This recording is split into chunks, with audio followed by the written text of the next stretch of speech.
In February 1986, the quiet neighborhood of Van Nuys in Los Angeles, California, was shaken by a devastating discovery. Sherri Rasmussen, a brilliant and beloved nurse, was found murdered in the condominium she shared with her husband on Balboa Boulevard. Just 29 years old, Sherri was known for her warmth, intelligence, and deep compassion, and her sudden violent death left her family and friends desperate for answers. As investigators began piecing together the events of that day, an unsettling trail of clues emerged. At first glance, it looked like a home invasion gone wrong, but not everything added up. Who would want to harm someone like Sherri? What dangers had been quietly closing in around her life? And how did the truth remain hidden for more than 2 decades? Sherri Rasmussen was the kind of person who brought light wherever she went. She grew up in a warm and loving family, and everyone who knew her described her as kind, smart, and full of life. She was tall, athletic, and so intelligent that she skipped 2 grades in school. By the time she was 16, she had already started nursing college. By her late 20s, she had worked her way up to become the director of nursing at a hospital in California. A huge achievement for someone so young. But more than anything, Sherri wanted a peaceful life, filled with love, family, and the kind of happiness that can't be measured by titles or paychecks. In her mid-20s, she met a man named John Rutten at a party. He was a young engineer, kind, handsome, and someone who made Sherri feel safe. They fell in love quickly. Their connection felt real and steady. In November 1985, they got married in a small, beautiful ceremony, full of hope and excitement for the life they were about to build together. At just 29 years old, Sherri had everything to look forward to: a loving husband, a fulfilling career, and the dream of someday starting a family. To those who knew them, Sherri and John were the picture of happiness. But not everything was perfect. There was something from John's past that had started to create tension. His ex-girlfriend from college, Stephanie Lazarus. Stephanie was now a police officer with the LAPD. At first, she seemed like a harmless friend from the past who still kept in touch. But as time went on, her behavior became harder to ignore. She would show up without warning, call John for random reasons, and seemed unable to let go of the past. John kept assuring Sherri that Stephanie was just a friend, but Sherri's instincts told her otherwise. Not long before their wedding, something happened that shook Sherri deeply. Stephanie showed up at the hospital where Sherri worked and confronted her. She wasn't in uniform, but her tone was serious. She told Sherri that she was still sleeping with John and warned her, "If I can't have John, nobody can." Sherri was heartbroken. That night she went home in tears and told her father about what happened. Then she confronted John. He admitted that, in a moment of weakness before the wedding, he had slept with Stephanie one last time, thinking it might help give her closure. It was a painful truth. John begged for Sherri's forgiveness, and though she was deeply hurt, she forgave him. But things didn't feel the same. Even after the wedding, that fear and unease stayed with her. Sherri tried her best to move forward and start their new life together. She and John settled into a condo in Van Nuys, a quiet part of Los Angeles. They went on their honeymoon, and Sherri focused on creating a peaceful, happy home. But Stephanie still didn't go away. In fact, she started showing up more. Sherri told her friends and family that Stephanie would randomly appear, sometimes at their home, sometimes at other places they'd go. One time, she came by the condo and asked John to wax her skis. Sherri didn't like it, but John tried to keep things calm and agreed to help. Another time, after John had already left for work early in the morning, Sherri found Stephanie standing in their living room, in full police uniform. She had somehow let herself in. Sherri, shaken and scared, told her to leave, and she did. But the experience left a deep impact. After that, Sherri started noticing things. Cars following her, people watching her. She believed Stephanie might have been stalking her, even dressing in disguise to avoid being seen. It all felt surreal, like something out of a movie. But for Sherri, it was painfully real. She didn't know what to do. Reporting Stephanie wasn't easy. After all, she was a police officer. Who would take her seriously? Sherri feared no one would listen. So she leaned on her family, especially her father, Nels. He was so worried that he begged Sherri and John to move closer to her parents for a fresh start. He even offered to help John find work if it meant getting Sherri out of Los Angeles. But they decided to stay, hoping that eventually Stephanie would move on. They made some changes, altered their routines and installed a home alarm system, but the tension never really went away. Sherri tried to keep smiling, but friends noticed she wasn't her usual self anymore. She was always looking over her shoulder, quietly carrying a fear she didn't know how to shake. In February 1986, just a few months into her marriage, Sherri was doing her best to stay positive. On a Sunday, she went to an aerobics class and ended up hurting her back.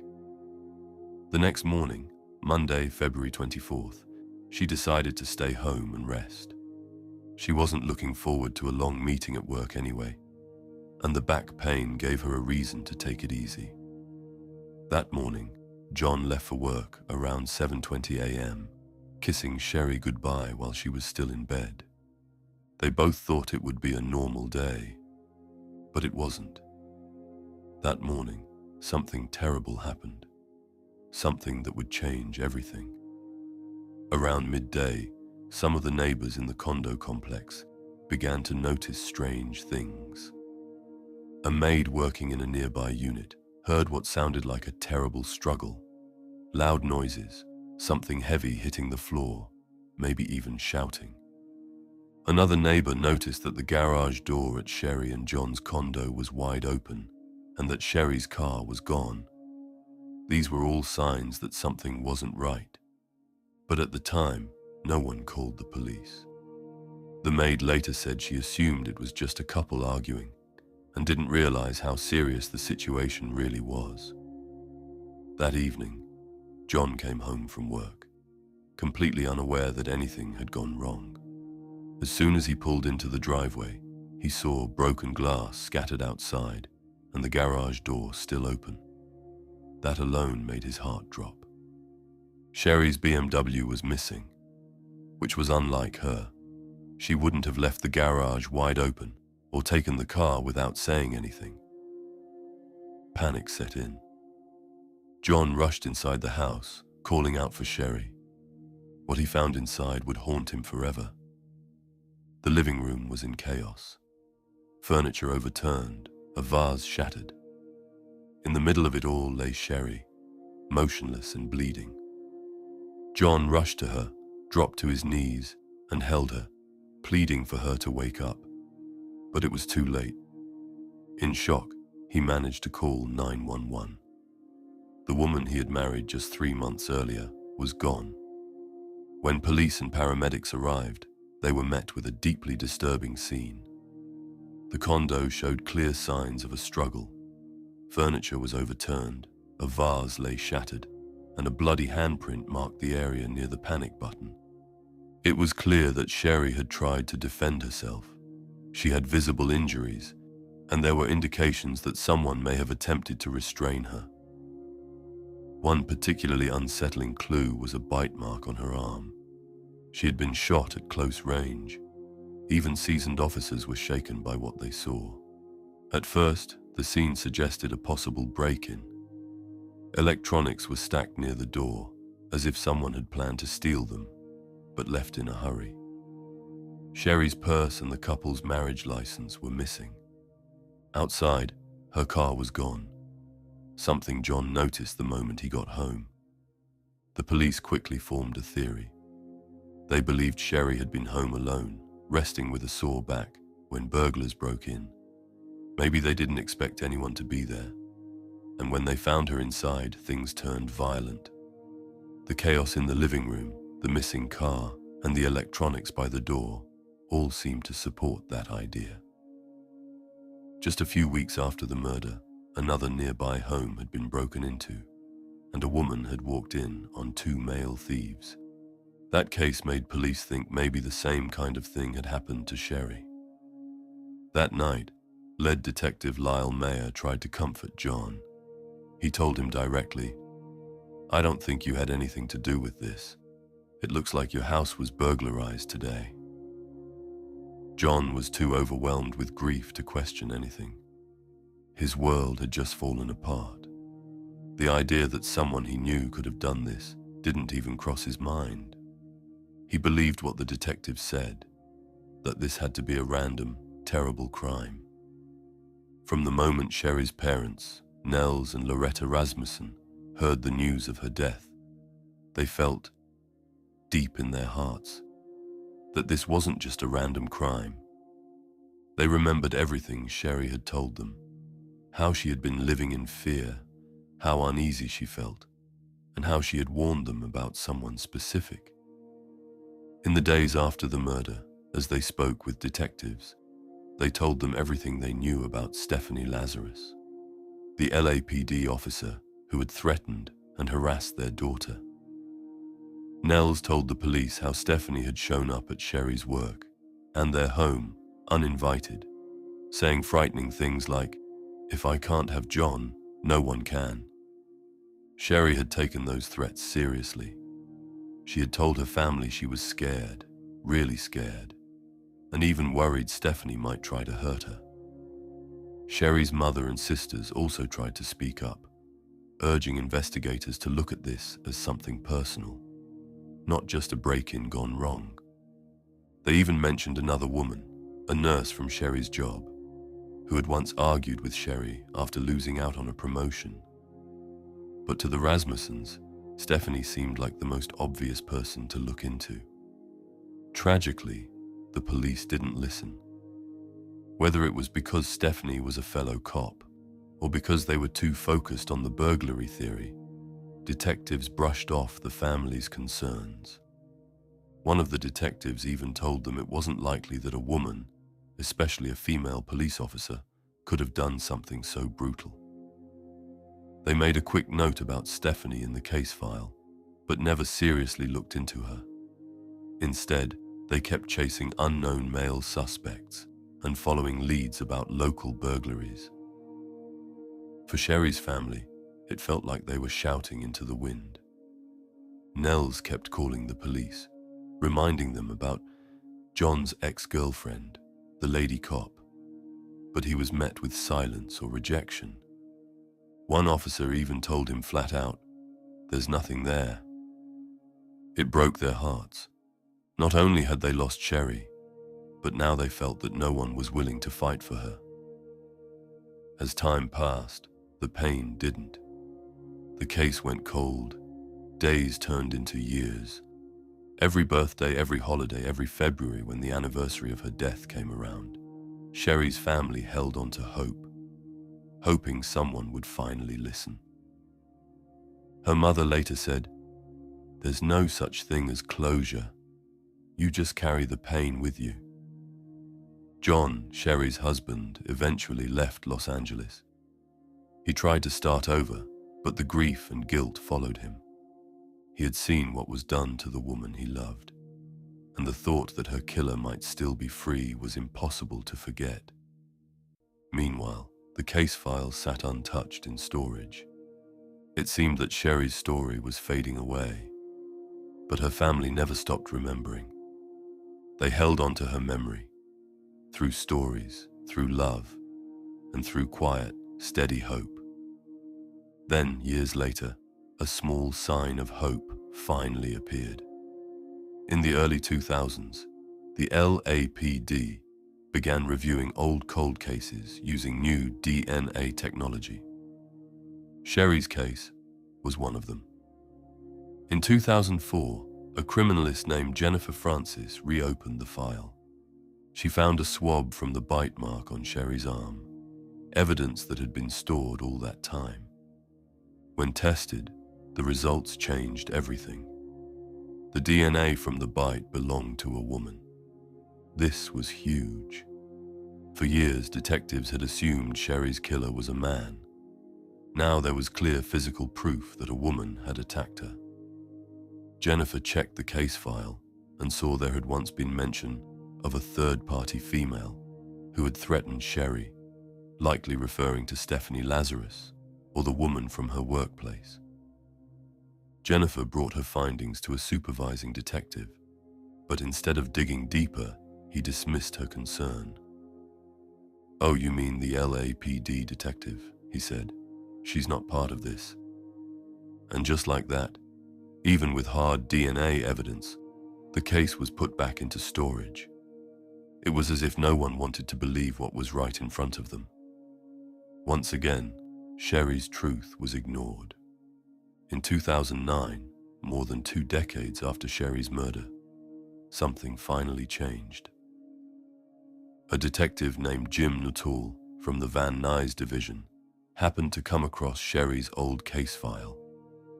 It had been sitting there, close to being archived for good, almost forgotten. But something about it made him pause. Maybe it was instinct. Maybe it was timing. Nuttall decided to read through everything, slowly and carefully. As he combed through the details, things didn't sit right with him. The so-called burglary didn't make sense. One thing especially stood out. The stereo equipment that had been neatly stacked near the door had Sherri's blood on it. That meant it was moved after she was attacked. If a burglar had panicked and killed her, why would they stick around to organize electronics and then leave them behind? That moment changed everything for Nuttall. He started to see the crime scene differently, not as a robbery gone wrong, but as something much more personal. A murder that had been staged to look like a burglary. He brought together a small team and shared his thoughts. Together they reopened the case and looked at it with fresh eyes. They already had one powerful clue. DNA from the bite mark on Sherri's arm showed the attacker was a woman. That didn't line up with the old theory of male burglars. So the team went back and reread the notes from 1986. The ones where Sherri's family had begged investigators to look into people in Sherri's life. This time, they listened. They made a list of 5 women who had been mentioned in the case, including the nurse who had once argued with Sherri at work, and Stephanie Lazarus, the LAPD officer who had threatened her. At first, even the cold case detectives struggled with the idea. Stephanie was still working in the department, now a detective with a good reputation. She was married, had adopted a child, and was known as smart and dependable. From the outside, she looked like any other successful middle-aged woman. But facts don't lie. The team began quietly eliminating the other women on the list through DNA and alibis, and soon the only one left was Stephanie. What followed was one of the most delicate investigations the department had ever handled, because now the suspect wasn't just anyone. She was one of their own. The team had to move in secret. If Stephanie found out, she might run. Worse, others in the department might try to protect her. The detectives referred to her only as Number 5 in their notes. As they dug into her past, more red flags popped up. Back in 1986, Stephanie had owned a .38 caliber handgun, the same kind used to shoot Sherri. But just 2 weeks after the murder, she reported that gun stolen from her car by a beach. The detectives didn't buy it. They believed she had thrown the gun into the ocean to cover her tracks. Everything was pointing toward her. But to close the case for good, they needed one more thing: DNA proof. The bite mark on Sherri's arm had been tested years earlier, and now they needed a sample from Stephanie to compare it with. They couldn't ask her directly, it would tip her off.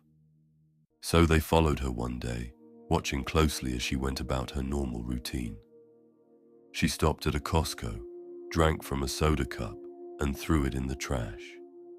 Once she left, undercover officers grabbed that cup and sent it to the lab. When the results came back, the answer was clear. The DNA from the cup matched the DNA from the bite mark on Sherri's arm. After all those years, science had finally caught up to the truth. The killer wasn't some stranger. It was the very person Sherri had feared, the one she had named to her parents, the woman everyone thought they could trust. Stephanie Lazarus, the person who should have been investigated from the very beginning. In June 2009, the LAPD quietly made their move to arrest Stephanie Lazarus. They didn't want to take any chances, so they asked her to come in for what she thought was a routine interview about another case. Stephanie had no idea that the two officers waiting for her were there to talk about Sherri Rasmussen. As soon as they brought up Sherri's name, Stephanie's attitude changed. She started out calm, but quickly grew tense and defensive. She tried to act like she barely knew Sherri, saying they had only met briefly through John years ago. But as the questions continued, she became uncomfortable. Eventually, she said, "If you guys are claiming that I'm a suspect, then I need a lawyer," and the interview ended. The officers had been prepared for that. As she walked out of the room, others were waiting. Stephanie Lazarus, a respected detective who had once been seen as trustworthy, was arrested for the murder of Sherri Rasmussen. The news sent shockwaves through the police department. Many of her co-workers were stunned. They couldn't believe someone they knew and worked beside had been carrying a secret like this for over 2 decades. For Sherri's family, it was a powerful moment. Finally, after all these years, their voices had been heard. It wasn't easy. This moment of justice also came with sorrow. If only someone had listened to them back then, maybe Sherri would still be here. Still, this was the first real step toward closure. The trial began, and slowly the truth came out in court. John Ruetten, who had once dated Stephanie and then lost the love of his life, took the stand. He admitted that he had briefly reconnected with Stephanie before marrying Sherri, and he spoke about how Sherri had been scared of her. Sherri's parents and sisters were there every day in court. They listened to every painful detail about how she had been killed. It reopened old wounds, but they were determined to stay strong. In March 2012, after hearing all the evidence, the jury found Stephanie Lazarus guilty of first-degree murder. She was 52 years old when she was sentenced to 27 years to life in prison. As the verdict was read, John cried quietly, and Sherri's parents held each other, finally feeling some relief. It had taken 26 years, but someone was finally being held responsible for what happened to Sherri. For Sherri's family, the trial's outcome marked the end of a long and painful fight. Nels Rasmussen, who had been dismissed for years when he tried to warn police about the lady cop, was finally proven right. He said he felt relief, but there was no joy in his voice, just quiet sadness. Loretta, Sherri's mother, thanked the cold case detectives who reopened the investigation, but she also mourned the time lost. She couldn't stop thinking about the 23 years when nobody listened. John, too, carried guilt. He had once cared about Stephanie and never imagined she could be dangerous. He privately apologized to Sherri's family, feeling responsible in some way for the pain they all went through. But Sherri's family didn't blame him. They knew he had suffered too.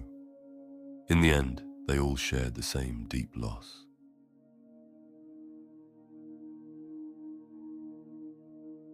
On the morning of August 28, 1988, two fishermen were making their way along the Puyallup River near Sumner, Washington. It was a peaceful summer morning, with a light mist hovering over the water, giving the place an almost dreamlike quality. The air was still, and the only sounds were the soft ripples of the river and the occasional chirping of birds. As they walked along the gravel riverbed, they noticed something unusual among the thick underbrush. At first, they assumed it was just a pile of debris, maybe driftwood or trash that had floated downstream. Curious, they decided to take a closer look. As they stepped forward, they realized that what they were looking at was not debris at all. Instead, a human form lay partially hidden among the bushes. Their hearts pounded as the truth sank in. This was the body of a young woman. The sight sent chills down their spines. It was an unsettling discovery, something neither of them had ever expected to find on a simple morning by the river. Shaken and frightened, they quickly left the area and rushed to find help. Within an hour, sheriff's deputies arrived and secured the area, treating it as a serious investigation. The young woman had no identification, and her belongings were missing, making it difficult to determine who she was. As officers examined the scene, they noticed something unusual. The way she had been found didn't seem entirely accidental. It was as if someone had left her there on purpose, making sure she would be noticed. Investigators immediately began gathering clues to piece together what had happened. Who was this young woman? How had she ended up here? For days, detectives worked tirelessly to uncover her identity. Then the heartbreaking truth was revealed. This young woman was 18-year-old Tracy Whitney. Tracy Whitney was an 18-year-old young woman from Federal Way, Washington, with a bright future ahead of her. She was known for her warm, infectious personality and sharp intellect. Tracy had a deep passion for journalism and dreamed of becoming a writer. She had a natural curiosity for uncovering meaningful stories and a strong determination to make a name for herself. Her intelligence and independence made her stand out, and she was driven to achieve her goals. Tracy was deeply loved by her family, especially her father, Ronald Whitney, her mother, Beverly Whitney, and her sister, Robin. She was responsible, reliable, and known for her kind heart. Her mother, Beverly, described her as a strong-willed and determined young woman who always stood up for what she believed in.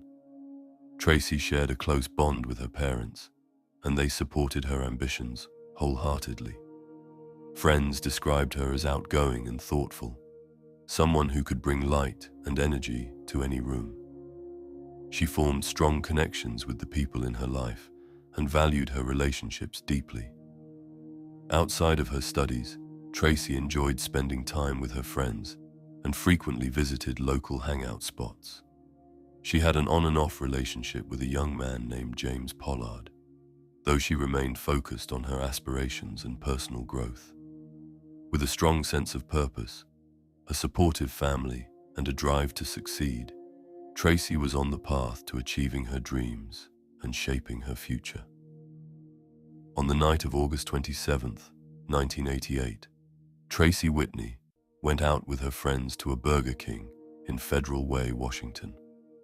It was a typical evening, full of laughter and casual conversations. She was in good spirits, enjoying the company of her friends and making plans for the future. At some point in the night, Tracy had an argument with her boyfriend, James Pollard. The argument wasn't violent, but it was enough to upset Tracy. She decided to leave the restaurant on her own, walking away without telling anyone where she was going. As she disappeared into the night, her friends assumed she needed some time alone and didn't think much of it. However, as the hours passed and she failed to return home, concern began to grow. Her family became increasingly worried when she didn't return home. Her parents, Ronald and Beverly Whitney, called her friends, but no one had any answers. Tracy had always been responsible, and it was unlike her to disappear without a word. As the sun rose the next morning, panic set in. Her loved ones contacted the police and a search for Tracy began. Flyers were prepared and calls were made, but there was no sign of her anywhere. The community started to come together, hoping for good news. Her sudden disappearance left her family and the community in shock. Hours turned into days, and there was no trace of Tracy anywhere. Police searched the area where she was last seen, questioning friends, family, and anyone who might have seen her that night. Flyers covered telephone poles, store windows, and bus stops, but no credible leads emerged. It was as if she had vanished into thin air, leaving behind only unanswered questions and growing fear. Days passed without a single clue, and the case began to stall. Just as hope seemed to fade, on the morning of August 28, 1988, the police received a chilling phone call. The voice on the other end was shaky, almost hesitant. The caller, who refused to give their name, claimed to have seen something disturbing near the banks of the Puyallup River. Before the dispatcher could ask for more details, the line went dead. Authorities traced the call but found nothing, no further contact, no identity, just a brief, eerie message that led them to a new search area. Acting on the tip, officers were dispatched to the location.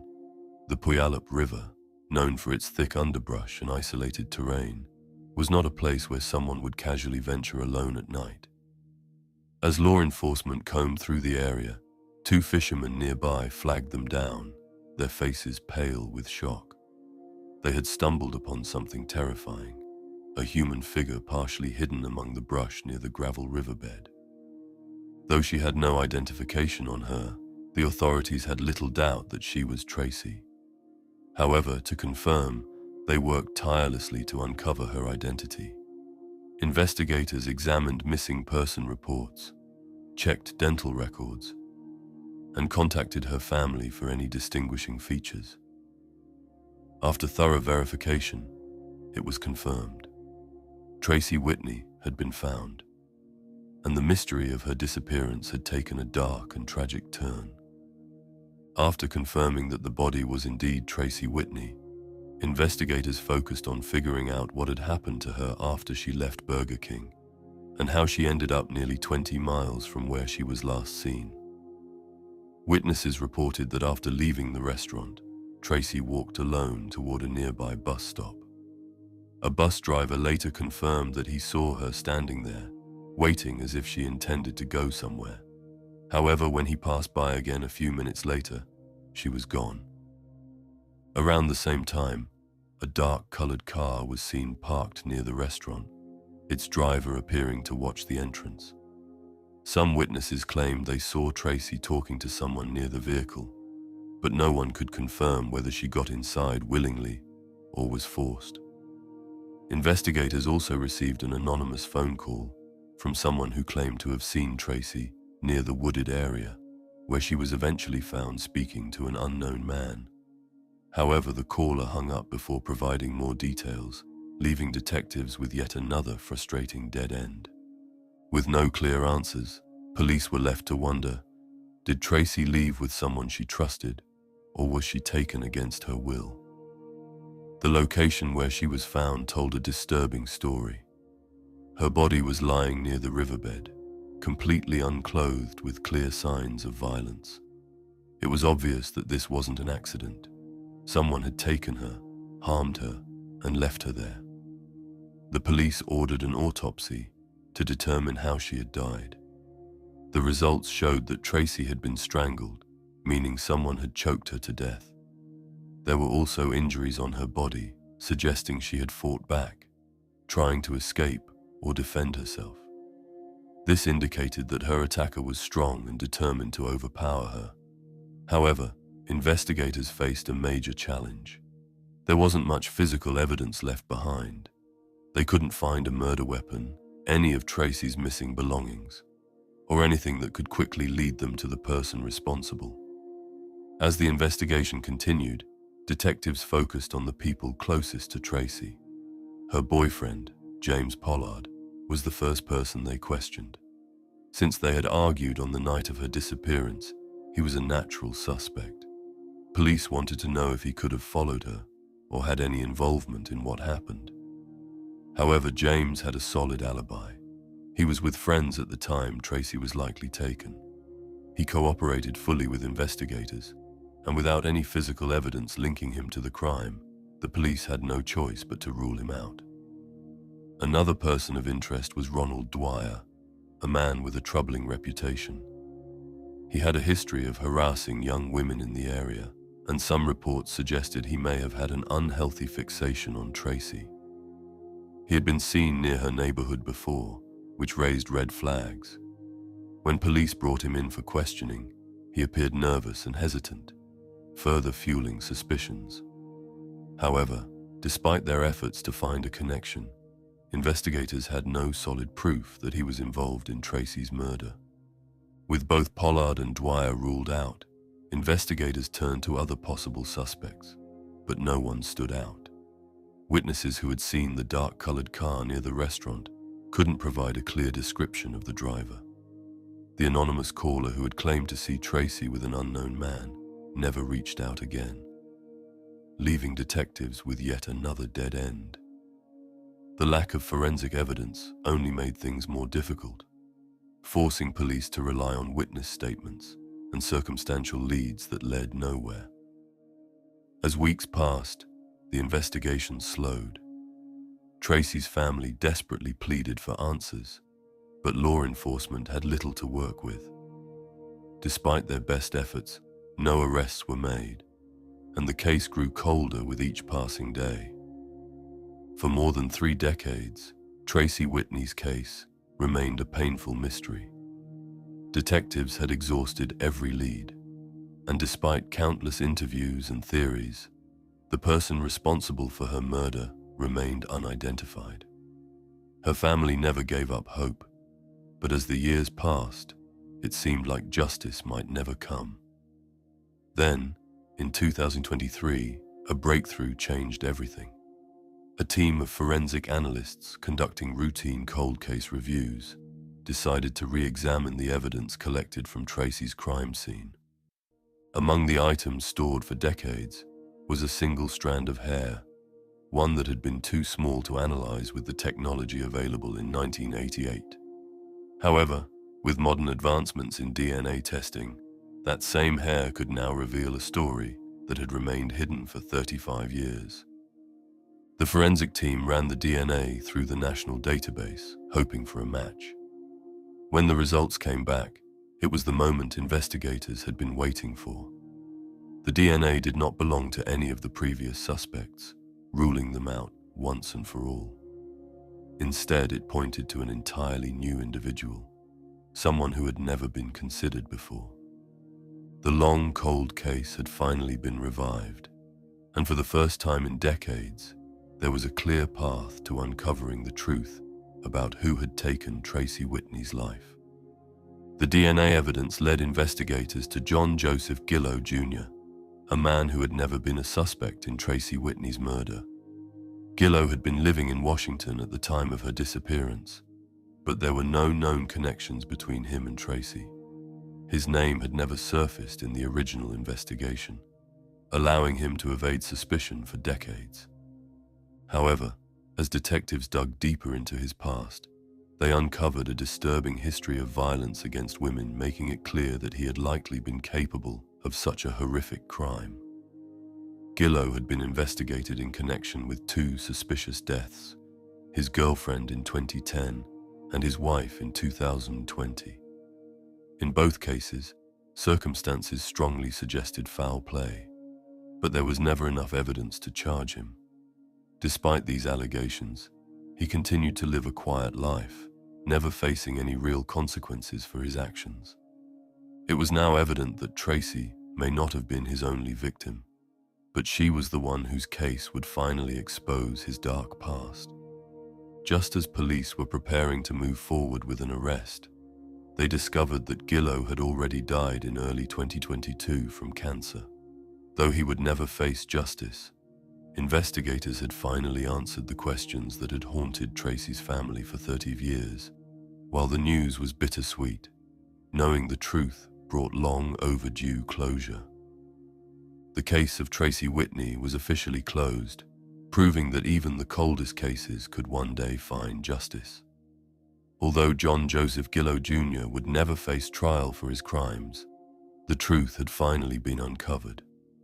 For Tracy Whitney's family, the revelation brought a mix of emotions: relief that they finally knew who had taken her life, but frustration that her killer had escaped justice by dying before he could be held accountable.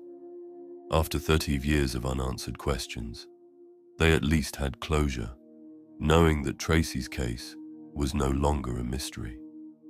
Law enforcement formally closed the case, marking it as cleared, exceptional, death of offender. While this meant that no prosecution could take place, detectives considered it a solved case. Tracy's name would no longer be listed among the unsolved murders, and her family could finally begin to heal. They had fought tirelessly for answers, and while the justice system couldn't punish Gillow, the truth had still prevailed.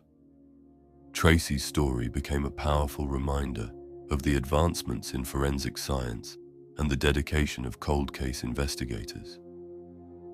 Her case proved that even after decades, no crime was beyond solving. Her loved ones hoped that by sharing her story, other families waiting for justice might find hope. Though her life was taken far too soon, Tracy Whitney would never be forgotten. In June 2008, the peaceful community of Mesa, Arizona, was rocked by a shocking discovery. Travis Alexander, a beloved member of his church and a successful motivational speaker, was found dead in his own home. Known for his charismatic personality and deep faith, Travis's sudden and tragic death left his friends and family searching for answers. As investigators began to piece together the events leading up to that fateful day, a web of intrigue and hidden secrets emerged. Who could have wanted to harm Travis? What secrets did his seemingly perfect life hold? Travis Victor Alexander was born on July 28, 1977, in Riverside, California. He had a difficult childhood, suffering from neglect and abuse because his parents struggled with drug addiction. Travis and his siblings were often left alone for days without adequate food, and at one point they lived in a tent. His mother was particularly abusive towards him. Fortunately, when Travis was around 10, his grandparents took him and his siblings into their home, providing a stable and nurturing environment for the first time. His grandparents, who were devout Mormons, introduced them to their church, which played a significant role in shaping their lives. Travis became deeply involved in the Mormon faith, finding a strong sense of community and family within the church. He served a 2-year mission in Denver, strengthening his commitment to his faith. After his mission, he moved to California to work for Prepaid Legal Services, a multi-level marketing company. He was great at sales and recruiting, building his network to earn commissions from those he recruited. Travis was thriving, enjoying his job and his life, making friends easily and engaging in public speaking. Known for his outgoing and sociable personality, he was well liked by many. In 2004, he moved to Mesa, Arizona, attracted by its larger Mormon community, where he found a close-knit group of friends who shared his values. This was a happy time for him. In 2006, Travis met Jody, a 26-year-old woman who had recently started working at Prepaid Legal Services and was making many new friends within the Mormon community. She was scheduled to attend a major MLM convention in Las Vegas, a lavish event where high-ranking members could invite guests. Travis Alexander, a senior member at the event, chose Jody as his guest, and they met there for the first time as part of a blind date arrangement. While in Las Vegas, Travis's friends set him up with Jody because he was known to be quite popular with the ladies. and Jody was considered very attractive. They thought the two would enjoy each other's company, and indeed, they connected instantly. Despite Travis's public image as a devout Mormon and a virgin, he and Jody quickly became intimate. This aspect of their relationship was kept secret from his friends. They enjoyed their connection so much that they decided to continue dating long distance, with Travis in Arizona and Jody in California, staying in touch through regular texts and calls. Travis was physically attracted to Jody, but was unsure about a serious relationship. On the other hand, Jody fell deeply for Travis right away and quickly became obsessed with him. Travis found him incredibly attractive and soon became deeply interested in the Mormon faith.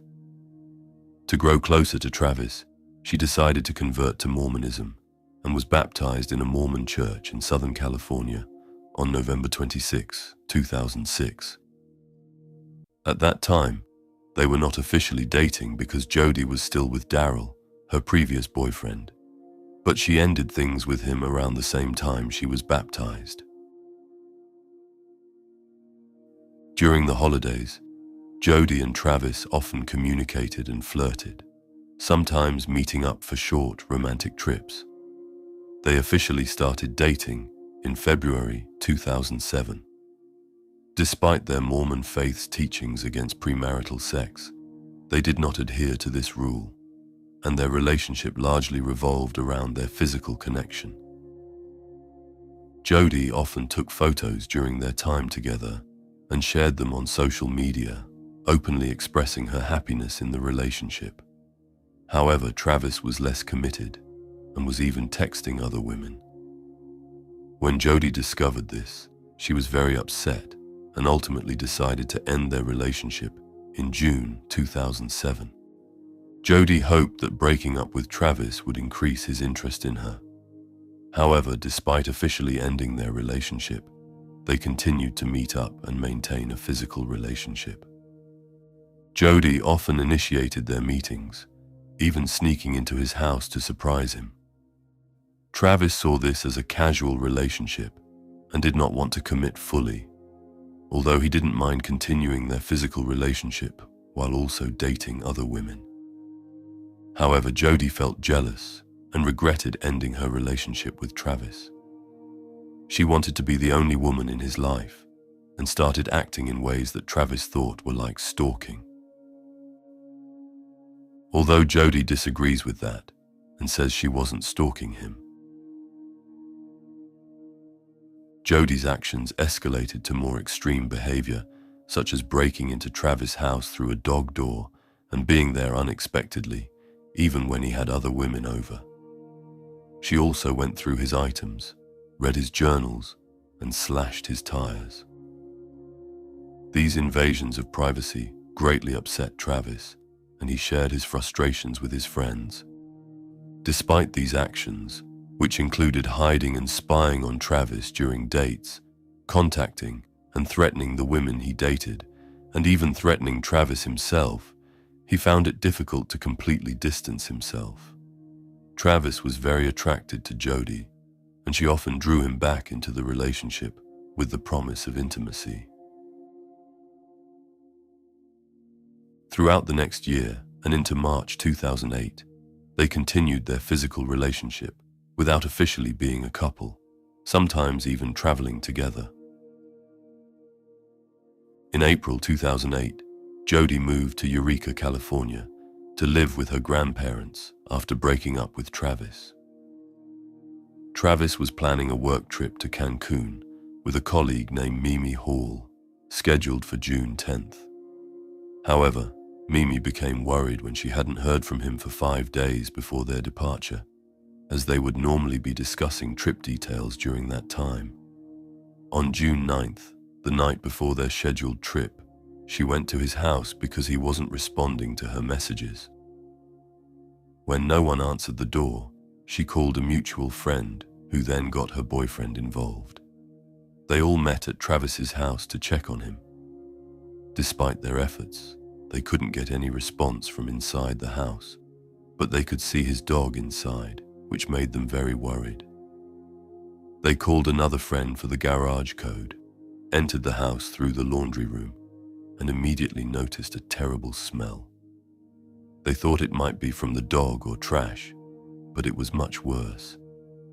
They were alarmed when they found Travis's bedroom door locked. Meanwhile, Travis's roommate, Zach Billings, who had been watching a movie in the house, didn't answer the door or notice the smell.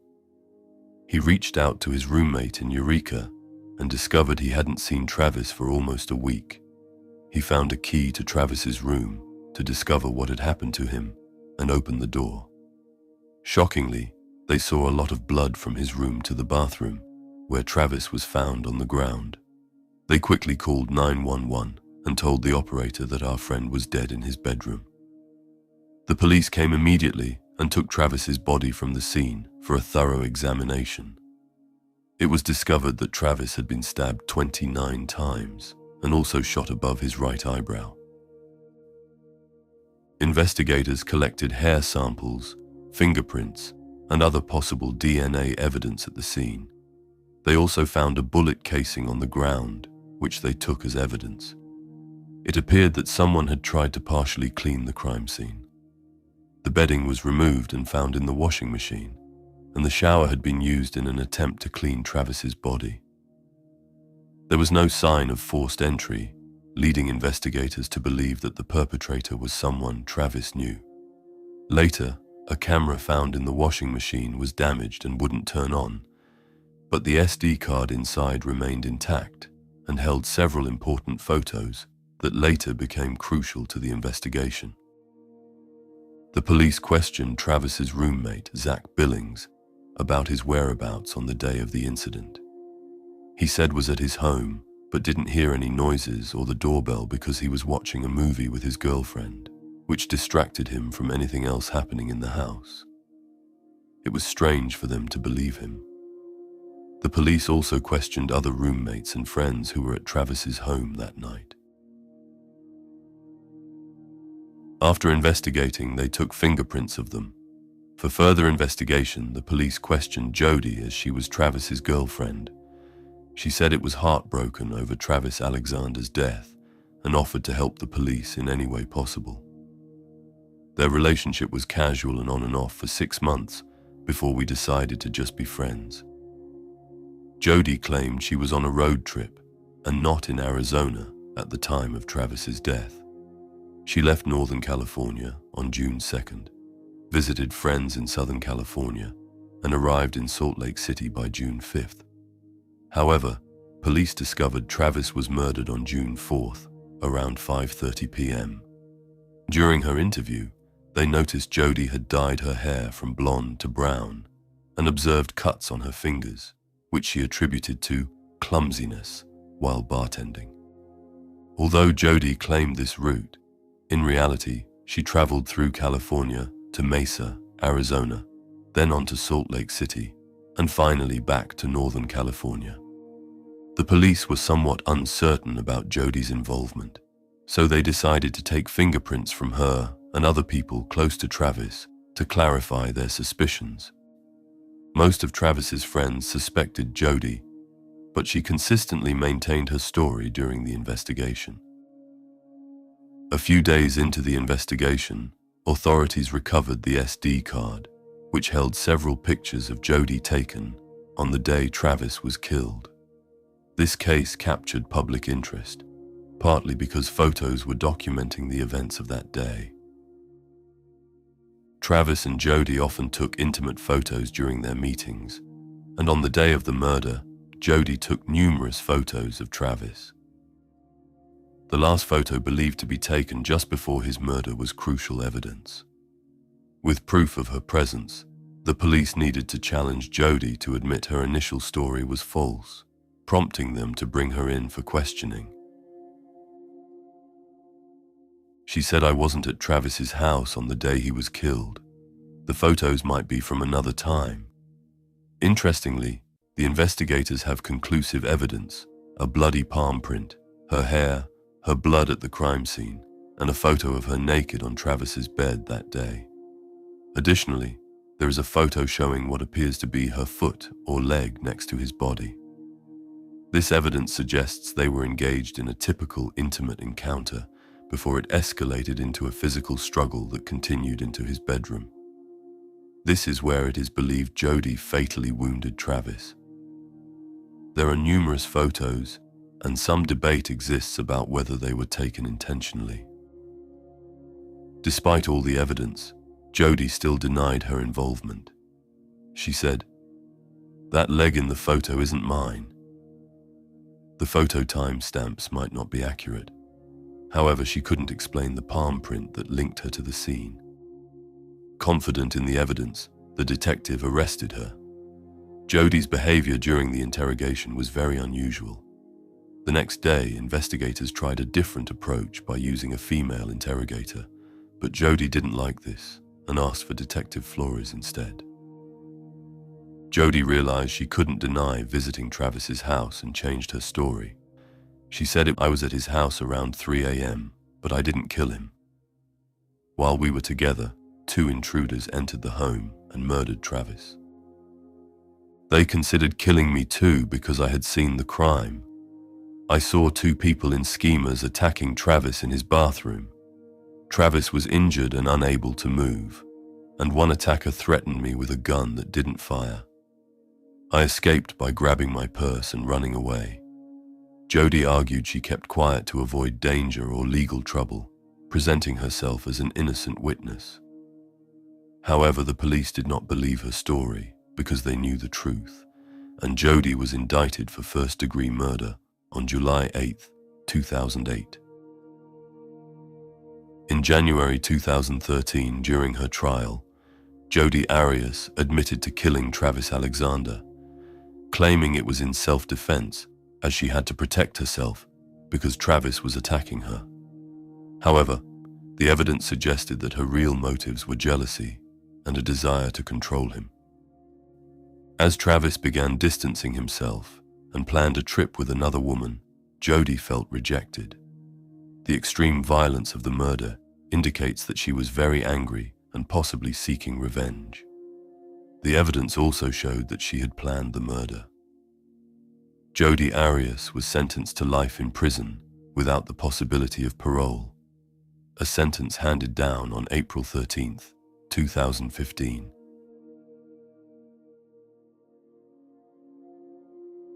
Roseann Michelle Sturtz, known as Anne to her family and friends, was full of life and ambition. Born and raised in Baltimore, she grew up in a loving home with her parents and 4 sisters, who meant everything to her. Even as she stepped into adulthood and started forging her own path, she remained close to them. At just 20 years old, Anne was finding her place in the world. She worked as a dancer at a local nightclub, embracing the excitement and energy of Baltimore's nightlife. The job had its challenges, but she was independent and determined to make a living. Anne had a natural confidence that made people gravitate toward her, and her charm left a lasting impression. Those who knew her described her as warm, kind, and always full of laughter, someone who brought joy to everyone around her. But Anne had dreams beyond her present life. She wasn't content with just getting by. She wanted more. Whether it was traveling, building a career beyond dancing, or simply soaking in life's adventures, she had a vision for her future. Outgoing and social, she loved spending time with friends, meeting new people, and making memories. Even though she was part of Baltimore's vibrant nightlife, Anne lived a relatively simple life. She had no known enemies, and to those around her, she was just a young woman with a bright future ahead. On the night of August 23, 1975, Anne went out in downtown Baltimore, drawn to the pulse of the city's nightlife. She made her way to the TikTok Club on Eutaw Street, where music and laughter filled the air. But as the night stretched into the early hours of August 24th, something changed. She was seen outside the club one last time, just a passing moment, and then nothing. No frantic calls, no goodbyes.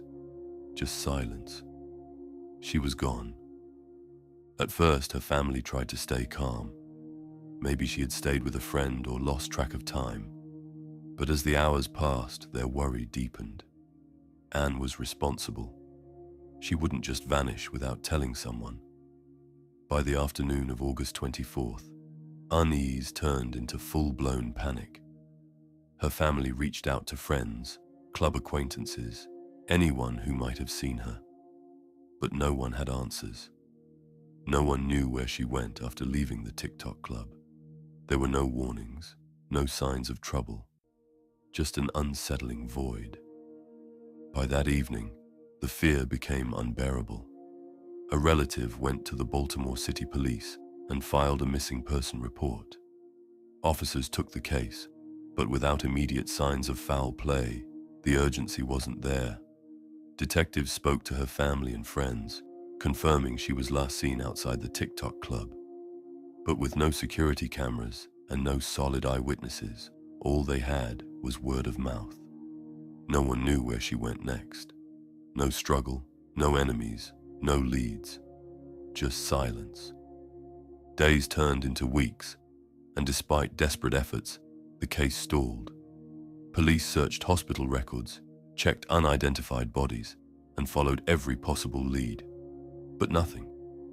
Anne's family refused to give up, reaching out to anyone who might know something. But the silence was deafening. What started as a missing person case was turning into something far more sinister. Months passed with no trace of Anne. Hope of finding her alive began to fade. Then, on December 15th, 1975, almost 4 months after she disappeared, a grim discovery was made. Workers clearing land in the Oakland Ridge Industrial Park near Maryland, Route 108, stumbled upon human remains in a wooded area. The body had been exposed to the elements for months, making identification difficult. But one thing was clear. This was no accident. The victim had suffered violent trauma, and evidence suggested she had been strangled. Investigators were called to the scene, but they had no idea who she was. A composite sketch was released to the media, hoping someone would recognize her. Soon, Anne's former co-workers saw the sketch and contacted authorities. Dental records later confirmed the worst. The remains belonged to Roseann Sturtz. What had started as a missing person case was now a murder investigation. With Anne's identity confirmed, the focus shifted to finding her killer. Howard County and Baltimore City detectives retraced her final moments, hoping for a breakthrough. Early on, police zeroed in on the TikTok club and the people there that night. Some clubgoers mentioned men who had shown interest in Anne, but no one could recall anything concrete. In the late 1970s, as Baltimore's crime wave surged, detectives suspected Anne's killer might have been a repeat offender.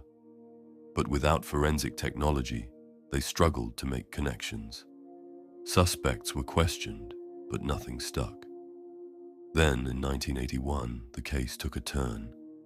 Police questioned Charles William Davis Jr., a convicted serial killer serving life for multiple crimes between 1974 and 1977. Davis was known for taunting police, even calling in anonymous tips about bodies he'd hidden. When asked about Anne, he shared details that raised suspicion, but he wouldn't confess. In a desperate move, the Howard County State's attorney granted him immunity. If he admitted to killing Anne, he wouldn't face charges. Even then, Davis refused to identify her from a photograph. And just like that, the case went cold again. Decades passed. In the 2000s and 2010s, advances in DNA technology reignited hope. But unlike many cold cases, there was no viable DNA evidence. Detectives combed through case files, tested crime database matches. Nothing. The case remained frozen in time. Then, in late 2023, a breakthrough.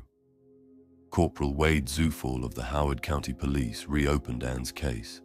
determined to find something overlooked.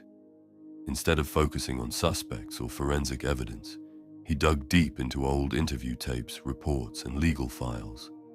That's when he found it, a forgotten 1981 audio recording of Davis. On the tape, Davis described details about Ann's murder that had never been made public. Details only the killer could know. It was chilling. But at the time of the recording, without a confession, police had no way to act. Zufall also found something even more shocking. A letter of immunity offered to Davis in 1981. It stated that if he ever confessed to Ann's murder, he couldn't be prosecuted. That meant Davis had no reason to keep his secret anymore. Armed with this, Zufall went straight to Jessup Correctional Institution, where Davis had been behind bars since 1978. This time, he took a different approach.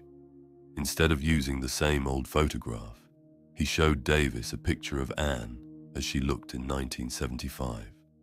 Full of life, just as she was before she vanished. Davis was silent for a moment. Then something changed. Unlike in 1981, this time he recognized her instantly. And finally, he confessed. Davis admitted to meeting Ann outside the nightclub that night. He lured her into his car, drove her to a secluded spot in Howard County, and in the heat of the moment, strangled her. Realizing what he'd done, he dumped her body in the woods off Route 108. His confession matched the evidence, filling in the final missing pieces. But justice remained out of reach. Because of the 1981 immunity deal, Davis couldn't be prosecuted, even after confessing. The legal system had protected him. Still, his confession gave Ann's family what they had waited decades for: the truth. While nothing could undo the tragedy, they finally had answers.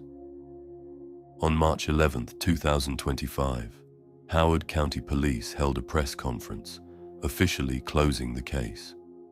For Ann's family, it was bittersweet. Justice wasn't served the way they had hoped, but the truth had been uncovered.